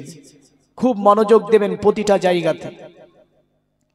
ডেকে বললেন, এ নারীরা শোনো, তোমার স্বামী যেটা পছন্দ করে না এমন কাজ তুমি করিও না। সুবহানাল্লাহ। সে তুমি হিন্দু হও, জৈন হও, খ্রিস্টান হও, নাসারা হও, দলিত হও, আদিবাসী হও, মুসলমান হও, খবরদার নারী, তোমার স্বামী যা পছন্দ করে না সেই কাজ তুমি করিও না। অতঃপর নবী বললেন, এ নারী শোনো, তোমার স্বামীর বিনা অনুমতিতে কাউকে তুমি বাড়িতে প্রবেশ করতে দিও না। জোরে বলেন সুবহানাল্লাহ। স্বামীর বিনা অনুমতিতে বাড়িতে কাউকে প্রবেশ করতে দিও না। অতঃপর আল্লাহর নবী বললেন, শোনো মানো, আমি পৃথিবীর জমিনে এসেছি অনেক কিছু নিয়ে, বহু কিছু নিয়ে এসেছি, তবে আল্লাহর নবী শেষের দিকে বললেন, শোনো আমার সম্প্রদায়। নবীজি বললেন, শোনো, আমি দুনিয়ার জমিনে যত জিনিস আল্লাহর কাছ থেকে পেয়েছি আমি সবগুলো তোমাদের কাছে পৌঁছেছি কিনা বলো। সাফা মারোয়ার ডানে বামে চতুর্দিকে মানুষ, তারা আওয়াজ দিয়ে বলল, আব্দুল্লাহ ছেলে মোহাম্মদ, আপনি যা এনেছেন সবগুলো আমাদের কাছে পৌঁছে দিয়েছেন, এতে কোনো প্রকারের সন্দেহ নাই। আল্লাহর নবী সাল্লাল্লাহু আলাইহি ওয়াসাল্লাম অতঃপর বললেন, এ মানব, আমি নবীজি তোমাদের জন্য আমি সবচেয়ে আমার জীবনের বড় মজেজা যেটা, সেটার নাম আল কোরআন। এই আল কোরআন তোমাদের কাছে আমি রেখে যাচ্ছি। আল কোরআন আমি নিয়ে যাব না, পৃথিবীতে আল কোরআনকে আমি রেখে যাব। যারা এই কোরআনের মহব্বত, কোরআনের ভালোবাসা, কোরআনের প্রেম করে নিতে পারবে, তারা পৃথিবীর জমিনে তাদেরকে কোনো সম্প্রদায় অত্যাচারিত করতে পারবে না, কেউ এদেরকে পদদলিত করতে পারবে না। সর্ব জায়গায় তোমাদেরকে যে কিতাব সাহায্য করবে সেটার নাম হচ্ছে আল কোরআন। জোরে বলেন সুবহানাল্লাহ। তবে তাজ্জুবের বিষয়, বর্তমান মুসলমান জাতির অদম পতন কোন জায়গায় যদি একটুখানি ভেরিফাই করে দেখতে যায়, দেখতে পাই আমার মুসলমান জাতির মধ্যে বর্তমানে 95% মানুষ কোরআন পড়া জানে না। ঠিক বলছি না ভুল? কটা মানুষ? 95% মানুষ কোরআন পড়াই জানে না। এই জাতির অদন পতন কোথায়? এই জাতি নিজের ইতিহাসটা একটু পড়ে দেখ। যদিও এ মুসলিম দিনের পর দিন পার্সেন্টেজে কম ছিল, অন্য ধর্মের মানুষ তারা 70, 80, 85, 95% অন্য ধর্মের মানুষ। একটা সময় 5% মুসলিম থাকলো, সমগ্র দুনিয়াকে কন্ট্রোল রেখেছিল যারা, তারাই ছিল এই মুসলিম জাতি। জোরে বলবেন না? তারা কে ছিল? এ মুসলিম ছিল। আজ ভারতের আমরা নাগরিক। ভারতের ইতিহাস বেশি দিনের নয়, আজ 200 বছর পূর্বের ইতিহাস দেখুন ভারতের। যে সমগ্র ভারতকে যে চালন করেছে, 2-1 বছর ধরে নয়, 100 বছর ধরে নয়, 750 বছর ধরে এই ভারতকে যারা কন্ট্রোল করে চালিয়েছেন, এই জাতিটা ছিল মুসলিম জাতি। জোরে বলবেন না? কে ছিল এরা? মুসলিম। আজ ইতিহাস আমরা পড়ে দেখি না আমাদের অবস্থা আজ কোন জায়গাতে। সমগ্র পৃথিবীতে সোশ্যাল মিডিয়ার যুগ, দেখতে পাচ্ছি পিটছে কাকে? মুসলিম। অত্যাচারিতকে মুসলিম, পদদলিতকে মুসলিম, ভাঙলো কি মসজিদ? কেন? এই সিংহের জাতি আজকে ঘুমিয়ে আছে, এই সিংহের জাতি আজকে ওই কোরআন থেকে হটেছে, এই সিংহের জাতি আজকে নামে মুসলমান। 95% মানুষ সমাজে বর্তমান নামাজ পড়ে না। ঠিক বলছি না ভুল? ঠিক বলছি না ভুল বলছি? 95% মানুষ নামাজ পড়ে না, কোরআন পড়া জানে না, আর বলছে এদেরকে মারছে কেন? হ্যাঁ, আমরা ইতিহাস যদি দেখতে যাই, এই মুসলিমরা যখন দেশ চালিয়েছে, এই গণতন্ত্র দেশ, ধর্ম নিরপেক্ষতা দেশ, ভারতবর্ষ স্বাধীন একটা দেশ, যে দেশে আপন আপন ধর্ম আপন আপন স্বাধীনে পালন করবে, কেউ কারো প্রতি অত্যাচার, অনাচার, অবিচার করবে না। মোগল পিরিয়ডে একদিকে মসজিদ, একদিকে মন্দির, মসজিদে আজান নামাজ হয়েছে, মন্দিরে পূজা হয়েছে, কোনোদিন বাধা বিপত্তি আসে নি। আর রিসেন্ট ইউপির জমিনে কত জুম্মার নামাজের আজান দিতে গিয়ে মুয়াজ্জিন গ্রেপ্তার, 2 লক্ষ টাকা জরিমানা। এ কি সম্প্রীতি নাকি এ ধর্ম নিরপেক্ষতা? দেখুন, আসি আমার নবীজি যেটা বলেছেন, ওই জিনিসটা আমরা লক্ষ্য করব। নবী শুধু আমাদের নবী তা নয়, আল্লাহ বলছে দেখেন, মুহাম্মাদুর রাসূলুল্লাহ, আমার আল্লাহ বলছে মোহাম্মদ হচ্ছে আমার রসুল। আমার আল্লাহ এটাই বলতে চাই, মোহাম্মদ শুধু আমার রসুল নয়, তোমাদেরও রসুল। জোরে বলবেন না? আল্লাহ বলে মোহাম্মদ শুধু আমার রসুল নয়, তোমাদেরও রসুল হচ্ছে মোহাম্মদ সাল্লাল্লাহু আলাইহি ওয়াসাল্লাম। তে নবী শুধু কি মুসলমানের নবী বললে এখানে? আল্লাহ বলছে আমারই রসুল তা নয়, মোহাম্মদ আমার রসুল, তোমাদেরও রসুল। তাহলে কি মুসলমানের শুধু রসুল না, সমগ্র জাহানের জন্যই তিনি রসুল। জোরে বলেন সুবহানাল্লাহ। হিন্দু, জৈন, খ্রিস্টান, নাসারা, দালিত, আদিবাসী, যত ধর্ম আছে, সকল ধর্মের জন্য আমার নবীকে আমার আল্লাহ নবী করে পাঠিয়েছে। জোরে বলবেন না? হ্যাঁ। তো কোরআন এটাই বলে যে আমি কোরআন যে জাতির কাছে থাকবো, সেই জাতি সমগ্র দুনিয়া চালাবে। কিন্তু কোরআন আমাদের কাছে আছে, ঘরে প্রতিজনের কোরআন ধুলোতে ঢাকা থাকে। রমজানে একদিন পারে, আবার ঈদ বেরিয়ে যায়, বুঝলেন, ও কোরআনকে উঠিয়ে দিল টাকের ওপরে, তারপরের বছর নামাবে তো 1 পুর ধুলো নিয়ে ঢাকা আছে কোরআন। কিন্তু আমার নবী বলেন, এই কোরআন যার কাছে থাকবে, ওই জাতিটাই সমগ্র পৃথিবীকে পরিচালনা করবে। তাহলে কোরআন আছে, কোরআন তো ভুল করবে না।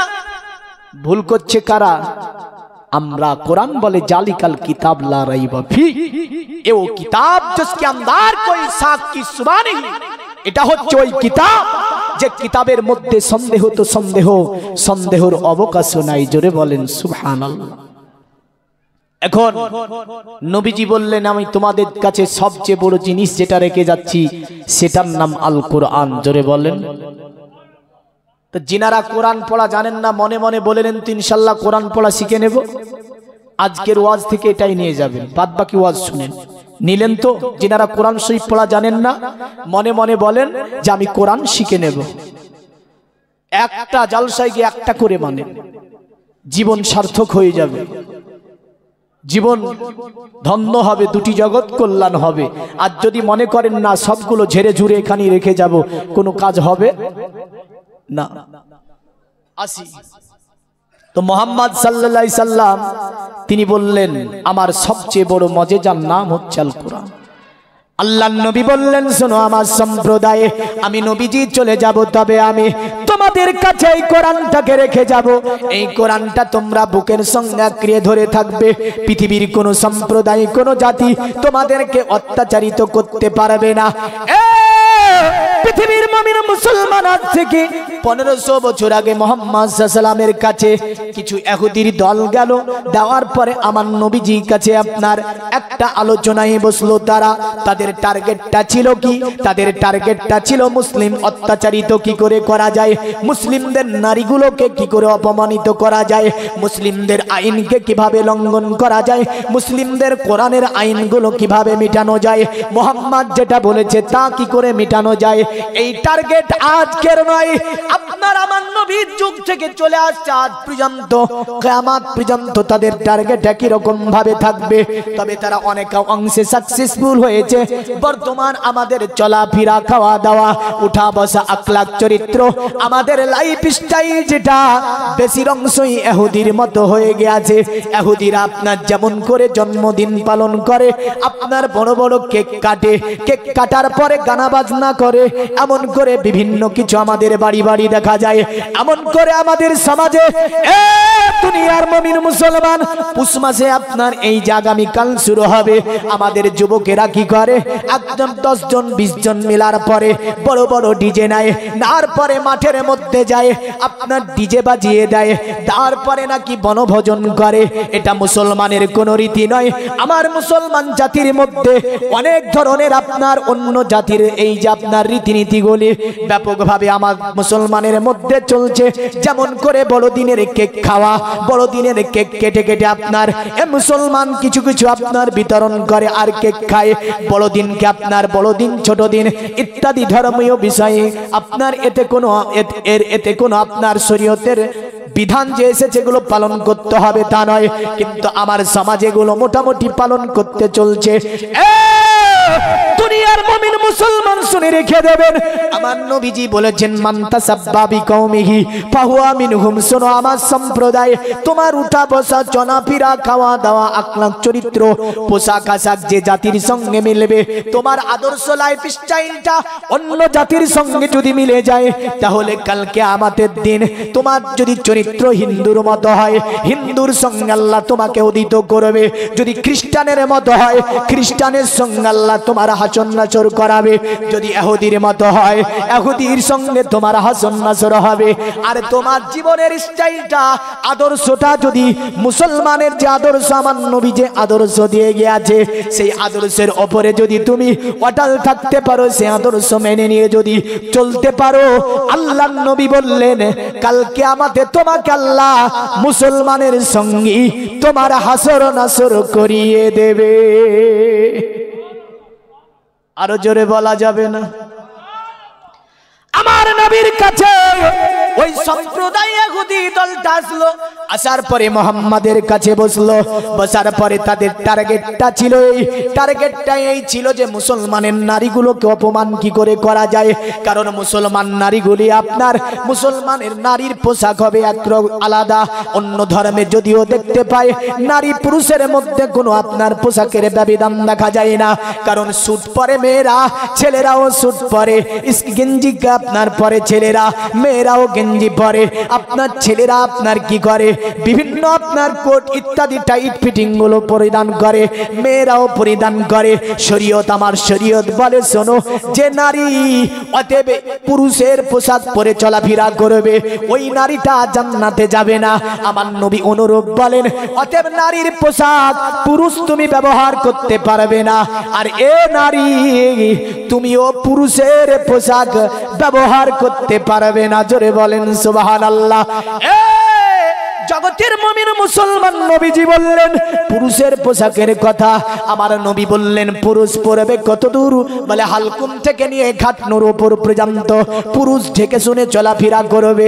আর আমার নবী বললেন, এ নারী তোমরা চলাফেরা করবে, তোমরা যখন বাইরে বেরাবে তোমাদের মাথার তালু থেকে নিয়ে পায়ের তালু পর্যন্ত ঢাকা থাকবে।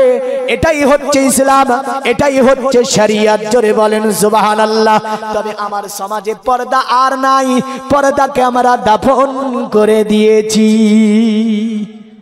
ঠিক না ভুল? পর্দা দাফন হয়ে গিয়েছে। তবে হ্যাঁ, আজ যদি আমরা দেখতে যাই পর্দার কথা কি মোহাম্মদই বলেছে শুধু? না, বেদের মধ্যে বলা হয়েছে পর্দা করো, জন্মাবস্থায় বলা হয়েছে পর্দা করো। মহাভারত বলেছে নারী তুমি পর্দা করো। এমন করে পৃথিবীর জমিনে, যদিও আপনার পৃথিবীতে অনেক ঝসি মনীষী দ্বারা কিতাব রচনা করা হয়েছে, যেমন করে বেদের মধ্যে বলছে শোন, অদম অদং পশ্যব্যে মাপ্পি সনাতং পদগোহারো মাতে কস্পলক দশানি ব্রাহ্ম ভবিত। পণ্ডিতকে বলল, গো পণ্ডিত তুমি দুনিয়ার জমিনে বলে যাবে পুরুষের পোশাক কেমন হবে আর নারীর পোশাক কেমন হবে। পণ্ডিত বলল, এ দুনিয়ার মানব, অতএব পুরুষ পরবে হালকুম থেকে নিয়ে একদম ঘাটনুর উপর পর্যন্ত, পুরুষ এত দূর ঢেকে ঢুকে চলবে, আর নারী চলবে কত পরবে কত দূর, মাথার তালু থেকে নিয়ে পায়ের তালু পর্যন্ত ঢাকা থাকবে নারীর। এটাই হচ্ছে নারী। জোরে বলেন সুবহানাল্লাহ। পণ্ডিতকে বলল, ওগো পণ্ডিত, তাহলে যে নারী অতএব মাথার তালু থেকে নিয়ে পায়ের তালু পর্যন্ত ঢাকবে না, হেলে দুলে চলাফেরা করবে, যার চলনে অন্য পুরুষকে আকৃষ্ট করবে। পণ্ডিত বলল, মাতে কস্পলক দশানি ব্রাহ্ম ভবিত। যে নারী রাস্তা দিয়ে হেলে দুলে চলাফেরা করে, যে নারীর চলনে অন্য পুরুষ আকৃষ্ট হয়, পৃথিবীতে ওটা নারী হতে পারে না। ওটা নারী নয়, ওটা হচ্ছে ধূর্ত শগুনের মতো।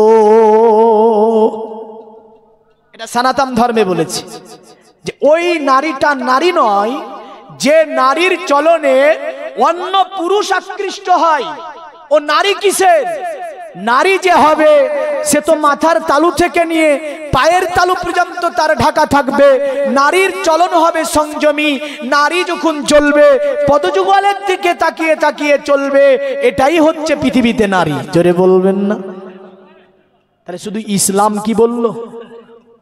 না, শুধু ইসলামী পর্দার কথা বলেনি, পর্দা করার কথা সনাতন ধর্মে লেখা আছে, পর্দা করার কথা শিখ ধর্মে লেখা আছে, পর্দা করার কথা খ্রিস্টান ধর্মে লেখা আছে, পর্দা করার কথা এমন করে দলিতদের সাহিব গ্রন্থের মধ্যে লেখা আছে। বোঝা গেল নারী মানে হচ্ছে পর্দা করা। জোরে বলেন সুবহানাল্লাহ। আসি, আজকে এখানে প্রজেক্টর লাগিয়েছে কিসের জন্য? পর্দার জন্য। এই যে প্রজেক্টর লাগিয়েছেন পর্দার জন্য। তবে মনে রাখবেন, আমাদের যে নারীগুলো বাজারে আজারে ঘোরাফেরা করছে, এর দিনে কিয়ামতের দিন ব্যাপকভাবে পাকড়াও হবে। ভাববেন যে মৌলভী সাহেব এটা কেন বললেন? হ্যাঁ, কারণ কিয়ামতে আমারও ছাড় নাই। আপনি ভাবছেন ছাড় আছে? না, আমিও পাকড়াও হব। তাহলে বোঝা যাচ্ছে নারী সংযমী হও, নারী তুমি পর্দা করতে শিখো, নারী তুমি বাজারে ঘোরাঘোরা করো না। তো ইহুদিরা আসলো নবীর কাছে, তো নবীর কাছে এসে আবার প্ল্যান করছে। দেখে আল্লাহর নবীকে বলছে, মোহাম্মদ, এ আব্দুল্লাহর ছেলে মোহাম্মদ, আমরা মদিনাতে একটা কাজ করব। আল্লাহর নবী বললেন, কি কাজ করবে মদিনায়?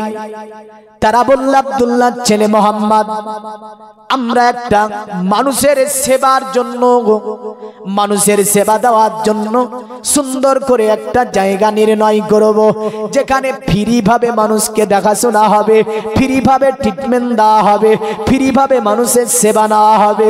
আমার নবীজি বললেন ভালো কাজ, কিন্তু ইহুদিদের টার্গেট এটাই ছিল। মুসলমান নারীরা যখন বাড়ি থেকে বের হতো তাদের চেহারা কেউ দেখতে পেত না।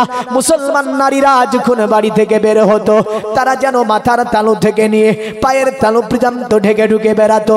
আপনার ইহুদিরা বলল, আব্দুল্লাহ ছেলে মোহাম্মদ দেখো তাদের নারীগুলোকে মাথার তালু থেকে নিয়ে পায়ের তালু পর্যন্ত ঢেকে দিয়েছে, এটা কেমন রীতিনীতি? কারণ আব্দুল্লাহ ছেলে মোহাম্মদ নারীগুলো তো একদমই ঘরের মধ্যে রাখতে চায়, আবারও রাস্তায় বেরাই তবুও দেখতে পাই না। তবে হ্যাঁ, আমরা মোহাম্মদের আইনকে আমরা নিশ্চয় চূর্ণ বিচূর্ণ করব, নারীদেরকে বাড়ির বাইরে বের করে আনবো, নারীদের পর্দাকে আমরা উঠিয়ে দেব, নারীদের পর্দাকে আমরা পুঁতে দেব। তাই তাদের প্রথম নম্বরে প্ল্যান ছিল মদিনাতে একটি আপনার চিকিৎসালয় তৈরি করা, যেখানে ফ্রি ট্রিটমেন্ট দেওয়া হবে, যেখান থেকে মানুষ ফ্রি ট্রিটমেন্ট পাবে।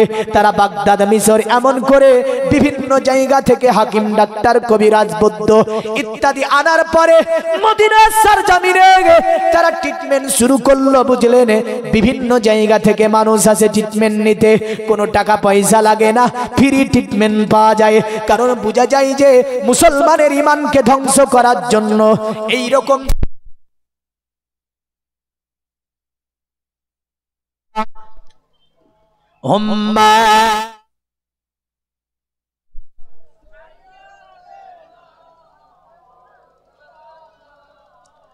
ওয়ালা আলে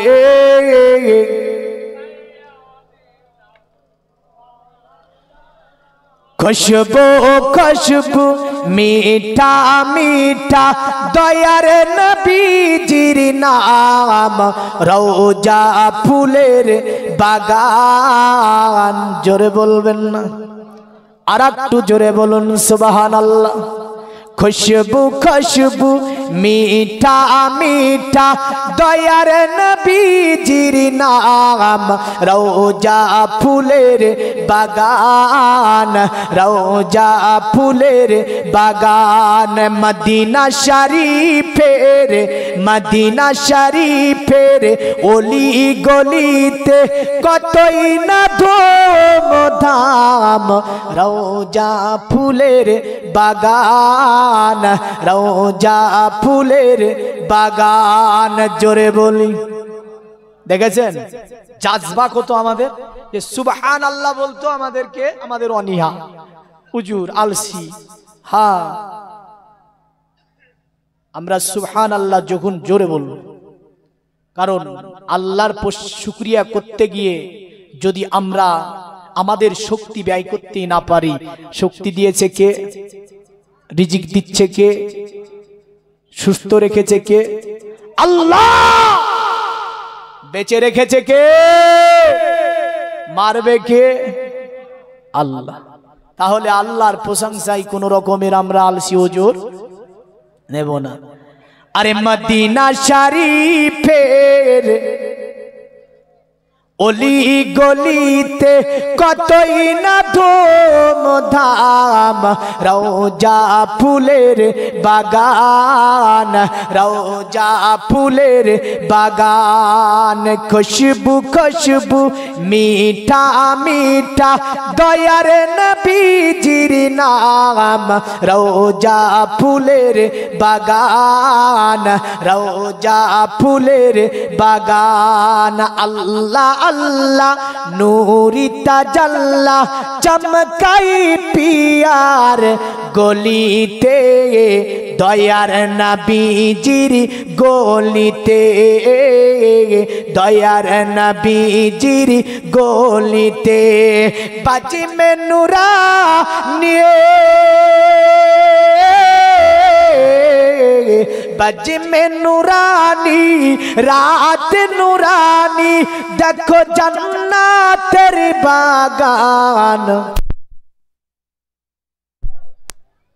जोरे जोरे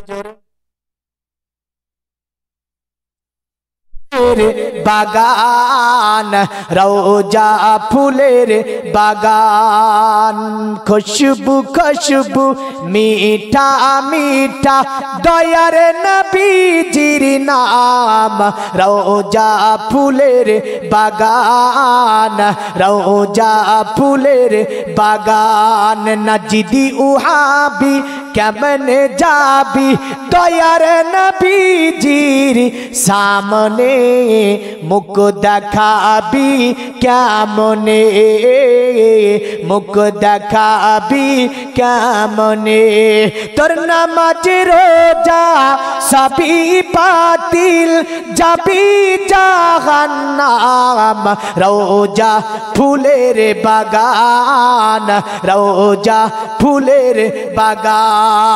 আল্লাহুম্মা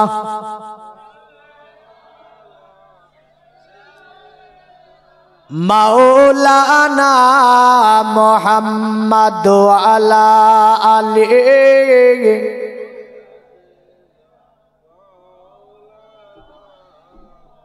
দুনিয়ার মুমিন মুসলমান ইহুদিদের প্ল্যান ছিল মুসলমান নারীগুলোকে আপনার অত্যাচারিত অপমানিত করে পর্দা থেকে আপনার বের করে দেওয়া, মুসলমানের একটা এই যে সুন্দরতম ফরজ কানুনকে মিটিয়ে দেওয়া।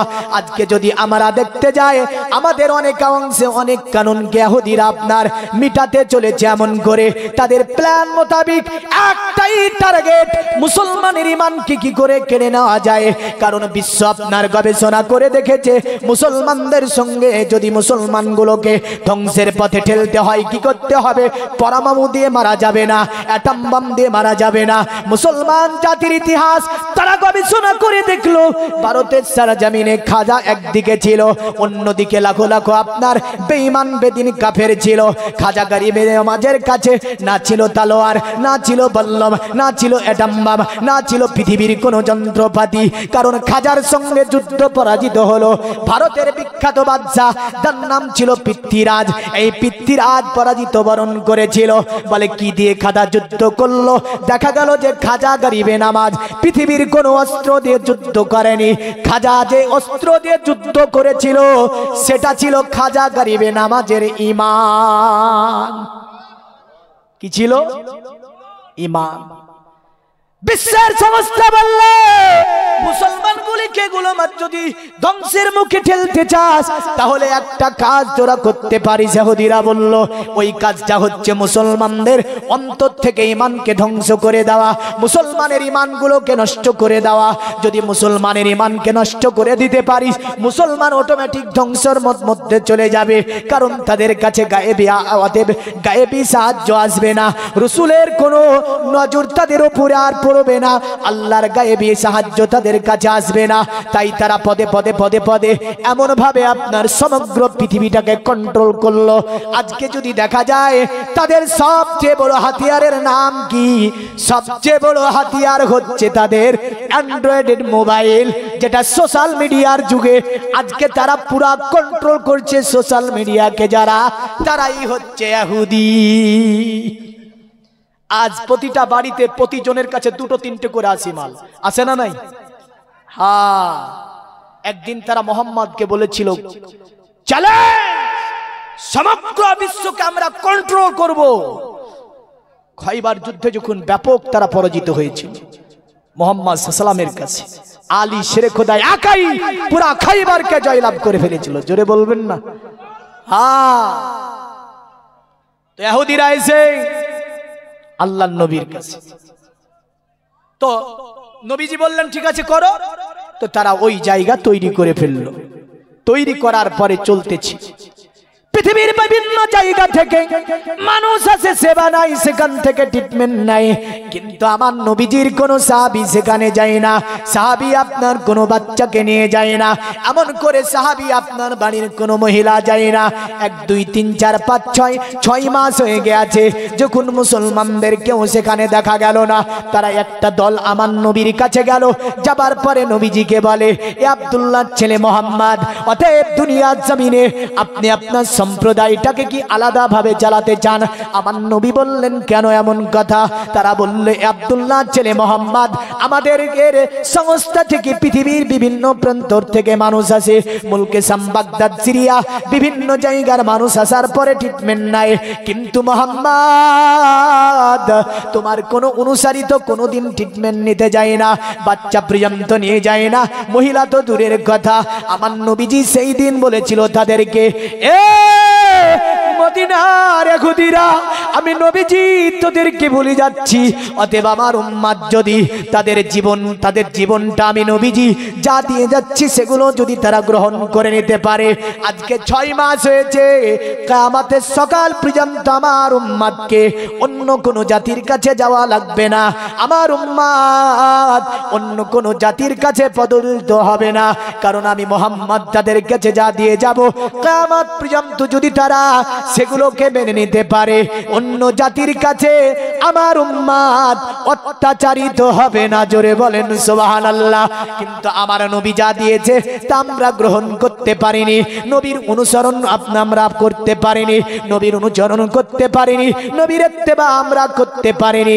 যদি আমরা নবীর ইত্তেবা করতে পারতাম, আজও সমগ্র পৃথিবীতে এই মুসলমান জাতি উন্নত ছিল, আজও উন্নত থাকতো। থাকতো না?